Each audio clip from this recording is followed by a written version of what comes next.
Hello and welcome to True Crime Rocket Science, the most authentic voice in true crime. Do you think cameras should be banned from the court in the Idaho case? And if you say they shouldn't, what's your reason? Please write that down right now. Do you know that the University of Idaho plans to demolish the funhouse on 1122 King Road? Any idea why they want to do that? Do you know that there's a gag order in place and has been for some months? Any idea why that's the case? Do you know that there's a survivor in this case? There are actually two, and one of them's already communicated her unwillingness to testify. Any idea why that is? Is there any link between this notion of wanting to demolish the funhouse, a gag order, survivors that don't want to testify? Is there any link between those three things? And if there is there any link between that and this idea of not having cameras in the courtroom? And if there is a link between all four, does your feeling that you feel that there should be cameras in the courtroom, does that trump all of that? In 900 feet, turn left on does that trump University Avenue. What the survivors may feel in terms of testifying? So in other words, if you insist on having cameras in the courtroom, are you prepared to have certain witnesses refuse to testify? When I polled my audience, more than 90% said that the trial should be broadcast. Again, any idea why, like just in a very short sentence, why should it be broadcast? And maybe it's a different question. Why do you want it to be broadcast? Just a simple answer. Why do you want the trial to be broadcast? I would say that the number one reason why audiences want this case broadcast is because they want to be entertained. They want something to watch. They want a soapy on their televisions. It's kind of just basically because I want it to happen. I think true crime creators, and I'm one of them, also want it televised so that they can feed into those broadcasts and monetize it. I don't think there's any doubt that there's enormous demand, a great deal of people wanting the trial live stream. But I'm not sure if just wanting something very, very badly constitutes just cause. If you want something very badly, does that mean that's a good reason for that to happen? And you might sort of say, it shouldn't be broadcast because I want that. It should be broadcast because it's right, because the public has a right to know. Is that really honestly why you want it to be broadcast? Because if you want to talk about rights, then let's have that discussion. If you want to talk about the rights of the public and the rights of people, then let's have that discussion. So is this really about rights, or is it really about what you want? And you might, usually that's true and it's fair. It's usually true that the public does have the right to know. But do they have the right to watch it happening like on television? Because you can also have the right to know and see things reported, have journalists nevertheless still provide the information. It's just not audio-visual. So I would actually disagree with more than 90% of my audience. I don't think cameras are a good idea in this particular case. I sat in on the Laurie Vallow murder trial. I sat quite close to Laurie Vallow on a couple of occasions. We've just seen a juror engage with the media, and that is now being fielded as a potential defense. I don't think they're going to get anywhere with it, but it's an attempt that they've made. And I strongly believe, had there been live broadcasts in the Laurie Vallow case, very few of the family members who did testify, such as they did, it was very limited testimony. I don't think they would have testified if they knew it was going to be on television. And the Mormon community would be watching them. So it's fine to say what you would like to see happen in a trial, but the other side of the coin is how it affects other people besides you, besides me, besides us. What if it's you on the stand and you're a 21 or 22-year-old? Would you want your personal details, your face, your private traumas broadcast onto mass media and social media platforms for dissection, for people to decide whether they like you or they don't like you, whether they believe you or they don't believe you? I know that that's bread and butter for media and social media. I know that's exactly the kind of conversations they want to have. But I'm just saying, if it is you, would you want to put yourself in that position? So the question is, does this right to know from the public override rights to privacy?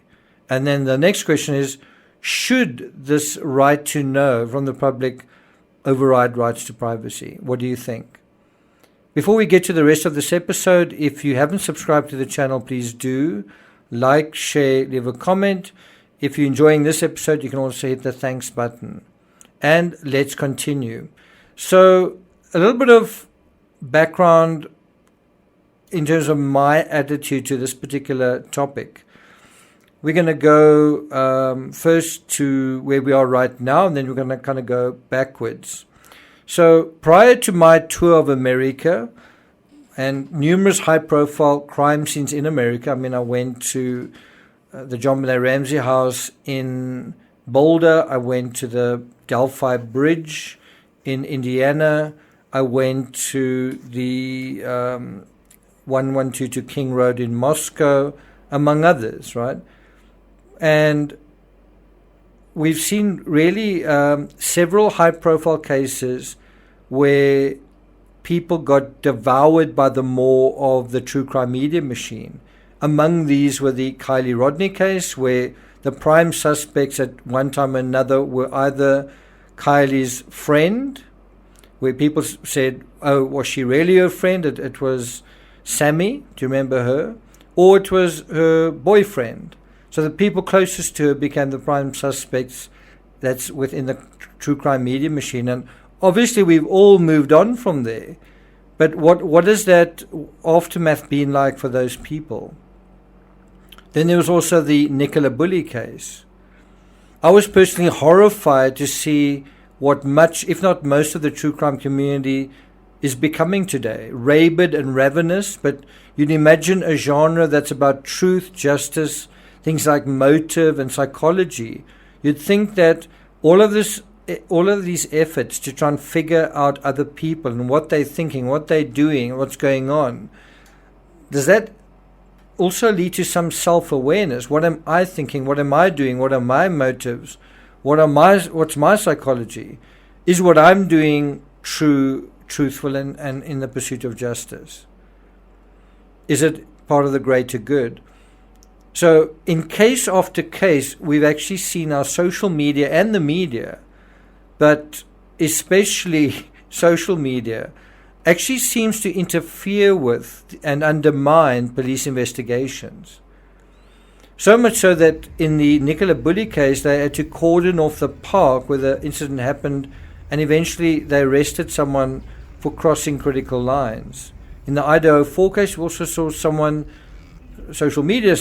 sued for slander. Now, I would say that the public has a right to know, but it's not an unlimited right to know. And I would say, having witnessed the Depp versus her trial, remember that case? Having witnessed that case and its aftermath, and the aftermath is that someone lost her job, her life, and has now gone and lived basically in exile, right? That's the aftermath of that trial. I've also attended parts of the Lori Vallow trial. I don't know how broadcasting a trial serves the public interest, unless it's in the public interest to feed at the front row of the trough of someone else's trauma, and a lot of that is going on. It's very hard not to make that assumption when you're reading the comments, which seem to be luxuriating and enjoying the the conundrum that the accused finds themselves in. Now, it's one thing to say, it's good that the police have caught this person, but it's another thing to, almost in like a high school way, try and enjoy their situation at their expense. I don't know whether that is showing kind of much character. I don't know if it's showing that you are, maybe you feel better than what they are, but I don't know, does it show that you're better? Is it all about self-justification? I don't know. So I want to tell you about my visit to 112 to King Road. And some of you may say, wow, as a true crime creator, who are you to cast judgment? You're part of this whole thing. And I'd say, fair point. But I'd also say I'm self-aware and I'm a critical thinker. And when I went to 112 to King Road in person, and that was during a weekend break from the Velo trial. The Velo trial was in Boise, Idaho, and Moscow is kind of a couple of hours drive. I was right there. I was at the house. I saw and heard and interacted with some of the kids who are there right now. What are they doing? They're studying. They're trying to make a life and start their lives in Moscow. And so I was very aware of the need to protect these youngsters even before I got there. I felt that during the Kylie Rodney case. You may recall, I think I was probably the only channel exhorting the youngsters that may have felt they were involved in some way not to talk to any YouTubers, and also to close or shut down their social media and not to interact. This is because the TCRS approach to crime is different. On this channel, we don't see crime as a vacuum. We also don't try to make the crime any worse than it already is. We don't wish that Brian Kohberger's a serial killer. We don't try and push the narrative that he's a serial killer unless it appears that there's good reason why he might be, but there never was. Instead, we see crime as part of a continuum. Criminals come out of a particular society. And if you don't tread carefully, if you add insult to injury, that continuum kind of gets reinforced. And you're going to get another criminal coming out of that society. Do you try and heal a society after a crime occurs? Or do you try and, as I say, sort of luxuriate in it and turn it into a circus and make it worse than it already was? Because if you think about it, social media seems to have a special gift for adding insult to injury. In the Depp versus Heard case, which I mentioned earlier, it's exactly the sort of case that shouldn't have been broadcast due to very personal, very private subject matter that really isn't in the public interest. And what we've seen there is Amber Heard lose her home, lose her job, lose her reputation, lose her life in America. And you might say, awesome, that's exactly what I wanted. I hate Amber Heard. And but I don't know if that would have happened if the case wasn't broadcast. And so is that justice? And you might say, yes, that is justice. But I would say justice should be in the courtroom, not in the court of public opinion. And again, you might say that's just desserts. But I would say it's not the first time someone has lost their livelihood. And you might say it's completely fair and right and good, but without imagining that something like that could have happened to you. Imagine if you said something about somebody else, and let's face it, you're saying something about somebody else all the time if you're in true crime, and then you lost your job, your home, and you had to move to another country because of that. How would you feel if that happened to you? Would you think it was fair? And wouldn't you think that the media and social media was a large part of why that happened, not what happened inside the courtroom? And so there's another high-profile case where exactly that happened as well, Nicole Kessinger. And maybe you've moved on from, or somebody else has moved on from hating Nicole Kessinger.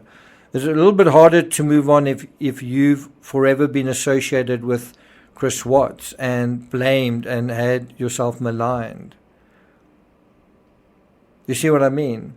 So even if a house has the misfortune to be the setting for a high-profile crime, like the Ramsey home, one can expect years, if not decades, of a thick cloud looming over that house and also the house next door.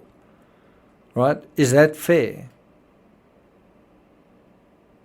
And so now I'm going to take you back to 2014. I started covering true crime about 10 years ago. And I tended to feel strongly that the default setting for all trials, no ifs, no buts, was full transparency. They should be broadcast. They should be televised. They should be live streamed.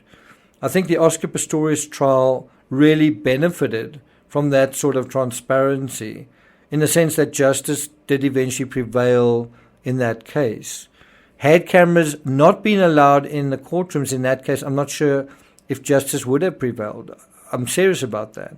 I also sat in on another trial similar to the Suzanne Morphew case, where the daughters of the murder victim were called to testify, and ultimately they decided not to. And I think the fact that that trial was televised, that's the Susan Roeder case, I think that's a big part of why that happened. There are exceptions. Some cases like the Murder trial, I believe absolutely need to be transparent, certainly as transparent as possible, because of the length and breadth of chicanery and corruption involved. And all of that needs to be brought to light. And it was, and it has been, and that's good. But modern media, a lot has changed since 2014. And I've got to admit, I've changed too. My approach, my view has changed as well. My stance on transparency has evolved from a total transparency default position to what I think is a very necessary need to rein in the court of public opinion, to control or suppress this often out of control media circus that is this whole ridiculous thing going on as a sideshow to things that are quite serious. And people don't seem to know how to take these serious subjects seriously. And so the court of social media really needs to kind of be, in a way, excluded from the courtroom. Because what happens when you include them? Well, the reality is social media has become a monster. It's a font of populist disinformation, disingenuous opportunism, uneducated blowhards milking a case for all it's worth. And I would like to ask you, would you say most of true crime is honest and well-intentioned and truthful and good analysis? Would you say most of it is? Or would you say most of it isn't? Even experts and pundits, I'm talking about from mainstream media, they join the show and they do what they do best. They showboat. And how much of it is actual, genuine, authentic analysis that's actually helpful?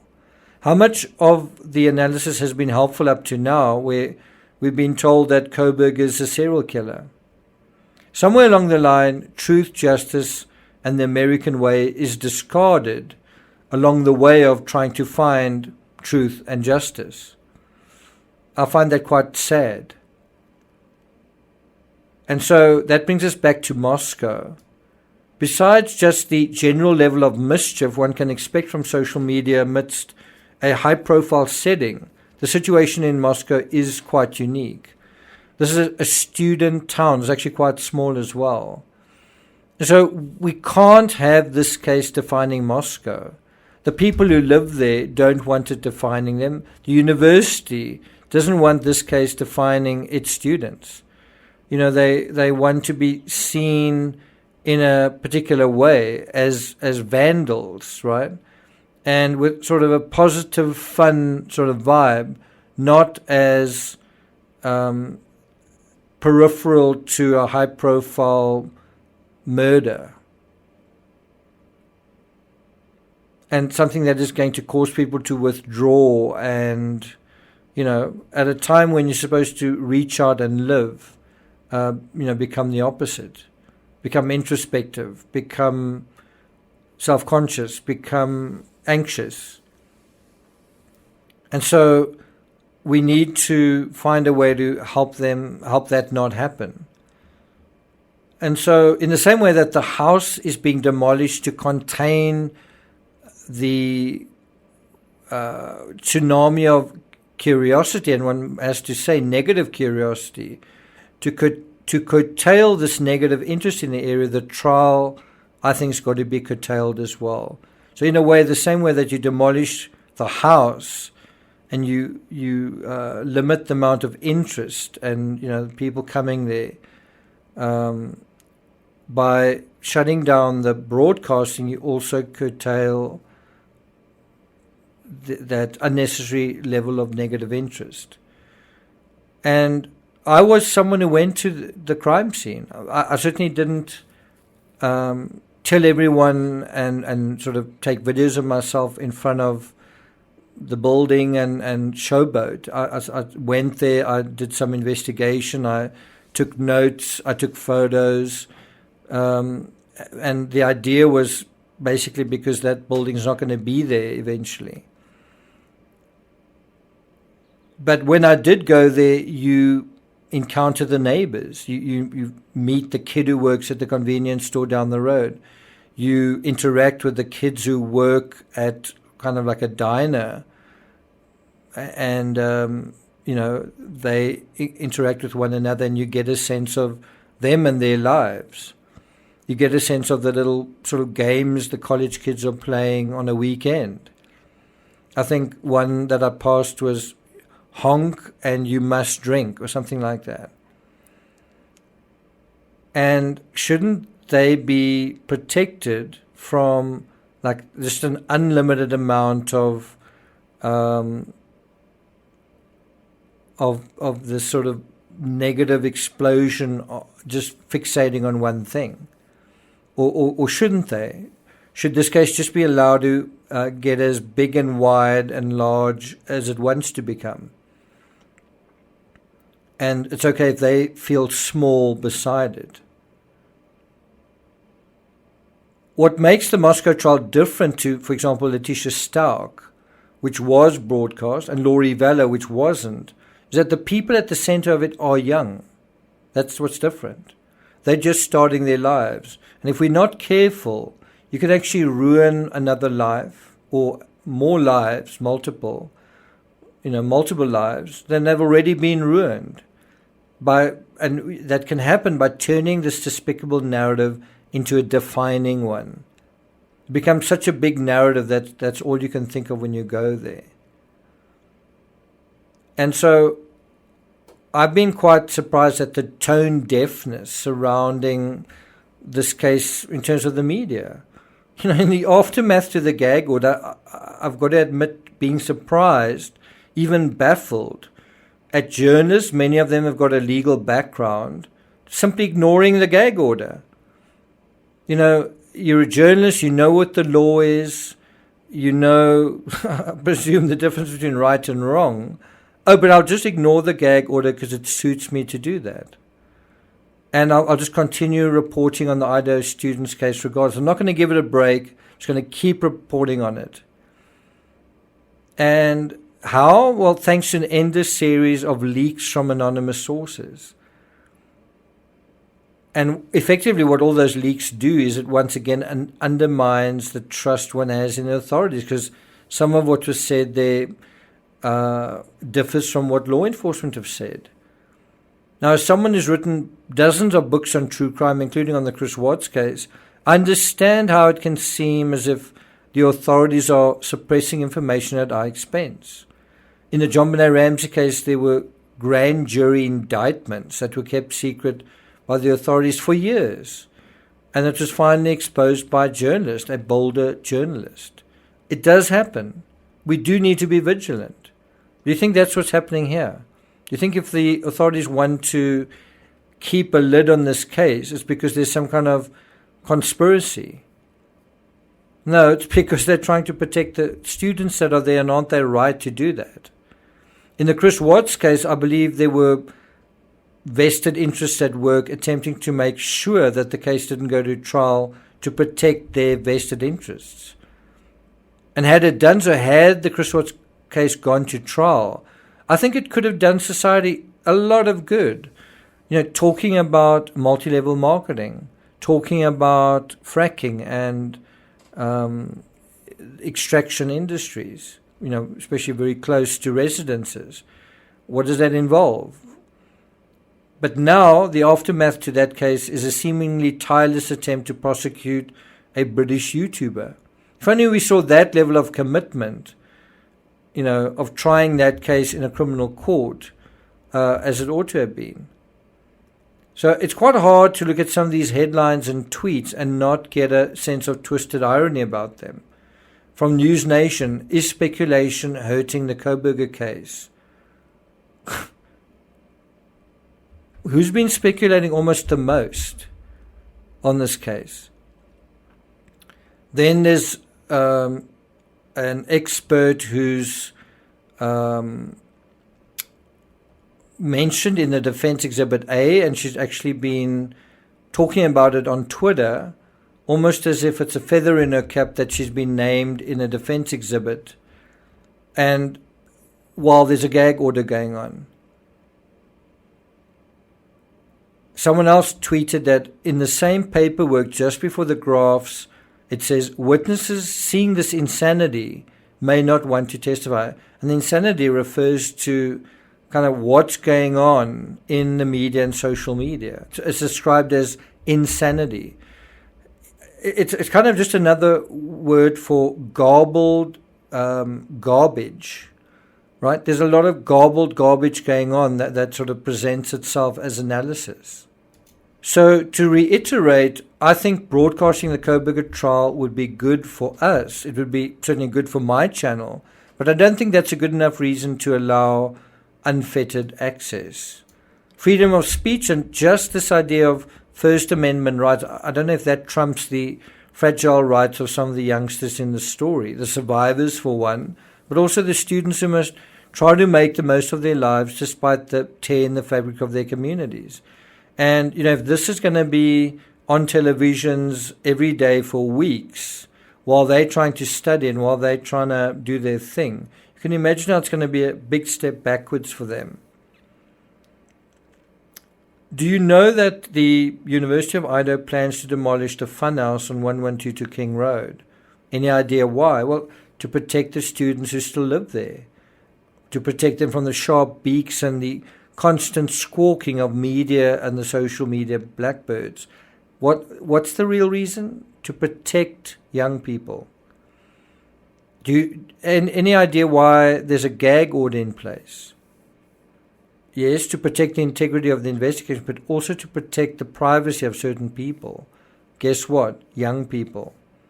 Do you know there's a survivor in this case that's already communicated her unwillingness to testify? Any idea why she did that? Well, because of a negative stigma at a young age, it can actually damage one's career prospects. If the way that she comes across in court and people decide, well, I don't really believe you, well, then maybe someone's not going to want to give her a job one day. Is that fair?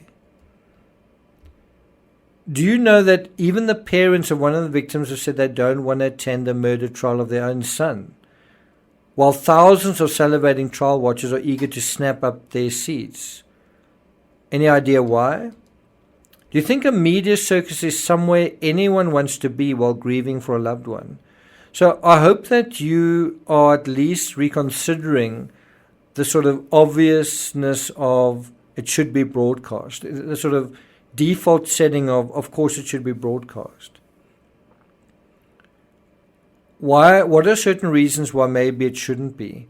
And these aren't reasons that apply to you, they apply to somebody else. So the TCRS assessment is, I think we should have a similar level of stewardship to what we saw in the Laurie Vallow case. No cameras inside the court whatsoever, but tweeting is allowed.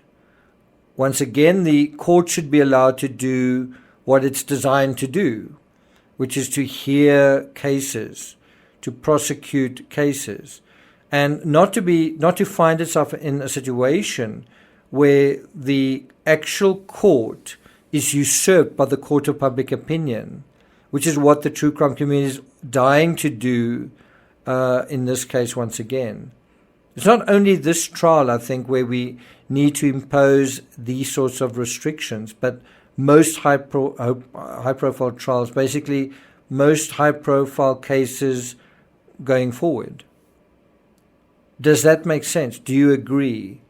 I'll be following this analysis with just the question about Ethan's folks deciding not to attend the trial. So look out for that. Thank you for listening, and I'll see you guys next time.